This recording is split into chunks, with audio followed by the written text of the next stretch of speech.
کسی وقت بھی ہم نے بھرپور انداز میں پچھلے کئی مہینوں میں کوئی باقاعدہ جنگ بندی تو نہیں دیکھی تھی. اب مسلسل حملے بھی ہو رہے تھے, ٹی ٹی پی کی جانب سے مختلف گروپس کی جانب سے اس کی ذمہ داری بھی قبول کی جاتی تھی, اور سیکیورٹی فورسز بھی جوابی کارروائی کر رہی تھی. کیا آپ کے نزدیک اس میں کوئی اہمیت ہے کہ اب ٹی ٹی پی نے باقاعدہ اعلان کر دیا ہے کہ وہ سیز فائر یا جنگ بندی ختم کر رہے ہیں, اور جو دہشت گرد حملے ہیں وہ پورے ملک میں شروع کرنا چاہتے ہیں؟ وہ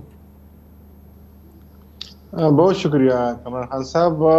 اصل میں کچھ توقعات پیدا ہوئی تھی جب پچھلی گورنمنٹ میں جب عمران خان صاحب وزیر اعظم تھے اور انہوں نے بات چیت کا سلسلہ دوبارہ شروع کیا تھا تحریک طالبان پاکستان کے ساتھ, اور اس کی بڑی وجہ یہ تھی کہ اس بات چیت میں بہت اعلیٰ لیول کے لوگ شامل تھے. اس میں سول ملٹری لیڈرشپ شامل تھی, اور پھر افغان طالبان کے بڑے بڑے رہنما خود اس بار بات چیت میں شامل تھے. تو ایک توقع تھی کہ شاید یہ بات چیت کا جو راستہ ہے شاید کامیاب ہو جائے, اور بہت سی توقعات تھی. اور پھر چونکہ طالبان نے ایک لمبی لسٹ پیش کی تھی, ان کی بڑی ڈیمانڈز تھی, اور آخر میں ان کے صرف 2 مطالبات رہ گئے تھے. ایک یہ کہ جو ٹرائبل ایریاز ہے فاٹا کی پرانی حیثیت یہ بحال ہو جائے, اور ایک یہ کہ وہ پاکستان جب آئیں گے تو اسلحہ سمیت آئیں گے, کہ یہ تاثر نہ ہو کہ انہوں نے شکست کھائی ہے.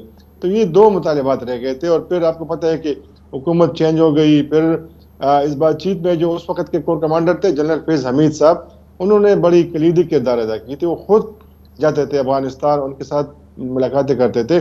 تو ایک توقع تھی.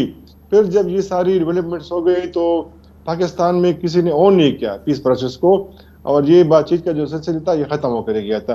اور اگرچہ طالبان نے باضابطہ طور پر اعلان نہیں کیا تھا, لیکن پھر انہوں نے حملے شروع کیے تھے, اور اسپیشلی جو ہمارے صدرن ڈسٹرکٹس ہیں خیبر پختونخوا کے, وہاں پہ انہوں نے حملوں کا آغاز کیا. اور پھر مئی جون جولائی میں تقریباً 600 سے 700 کے قریب ملیٹنٹس سوات میں آ گئے تھے, اور انہوں نے جو مٹا کے پہاڑی علاقے ہیں وہاں پہ ان کا قبضہ رہا تھا.